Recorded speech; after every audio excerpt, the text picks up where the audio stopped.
Selamat datang di penulisan kata berdasarkan Pedoman Umum Ejaan Bahasa Indonesia atau PUEBI. Saya Dewi Aprinia, NIM 1930772, kelas DI 193. Penulisan kata dimulai dengan pengenalan kata dasar. Kata dasar merupakan satuan bahasa terkecil yang memiliki makna. Kata tersebut belum mengalami penambahan atau perubahan bentuk yang mengakibatkan perubahan makna. Penjelasan tentang kata dasar terbagi menjadi 3 bahasan. Pertama, fungsi kata dasar. Kedua, bentuk kata dasar. Yang ketiga, contoh kata dasar. Yang pertama, fungsi kata dasar. Sebagai penunjang pemaknaan dan kegunaan dari imbuhan pada sebuah kata dasar. Contoh kata dasar masak adalah kata kerja. Apabila ditambah afiks an atau imbuhan an, maka berubah menjadi masakan dan berubah bentuk dari kata kerja menjadi kata benda. Kemudian kedua, bentuk kata dasar. Bentuk kata dasar berupa huruf-huruf yang bergabung menjadi satu kesatuan dan membentuk sebuah kata yang memiliki makna. Kemudian, kata dasar selanjutnya dapat digunakan sebagai dasar pembentukan kata imbuhan. Ketiga, contoh kata dasar. Saya mencontohkan 4 kata dasar. Pertama, makan, masak, pulang, dan buka. Contoh kata dasar dalam kalimat. Nanda makan sayur lodeh. Dalam kalimat ini, yang merupakan kata dasar adalah makan, karena kata dasar adalah kata kerja, sedangkan Nanda adalah subjek, sedangkan sayur lodeh adalah objek. Kemudian, kita akan membahas tentang kata berimbuhan.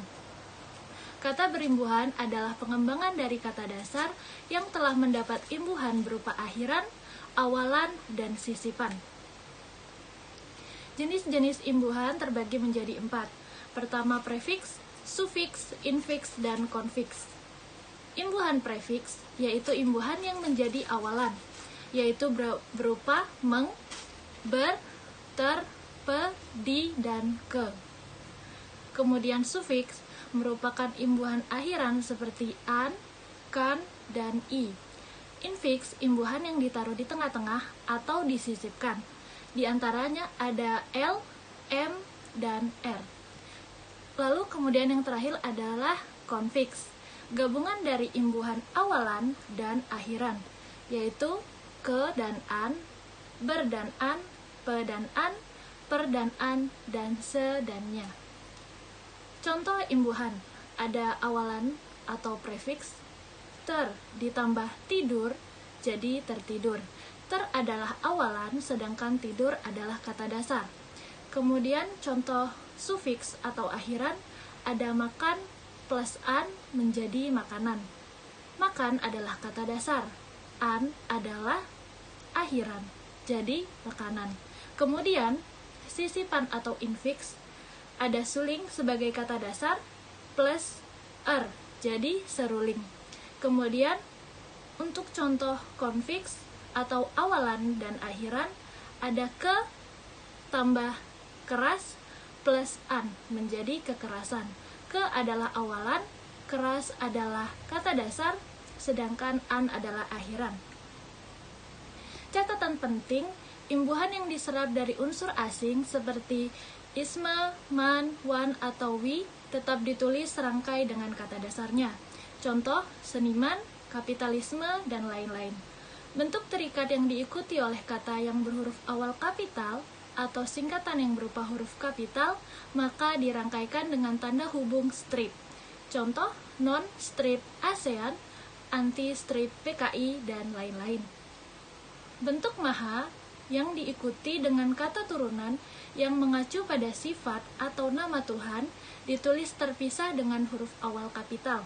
Contoh, kita berdoa kepada Tuhan yang Maha Pengampun. Kemudian, bentuk maha yang diikuti dengan kata dasar yang mengacu pada sifat atau nama Tuhan ditulis serangkai dengan huruf awal kapital. Contoh, Tuhan yang Maha Kuasa. Maha Kuasa di sini tidak dipisah karena Maha Kuasa mengacu pada sifat nama Tuhan atau nama Tuhan. Sekian presentasi dari saya. Mohon maaf bila ada salah kata dan terima kasih.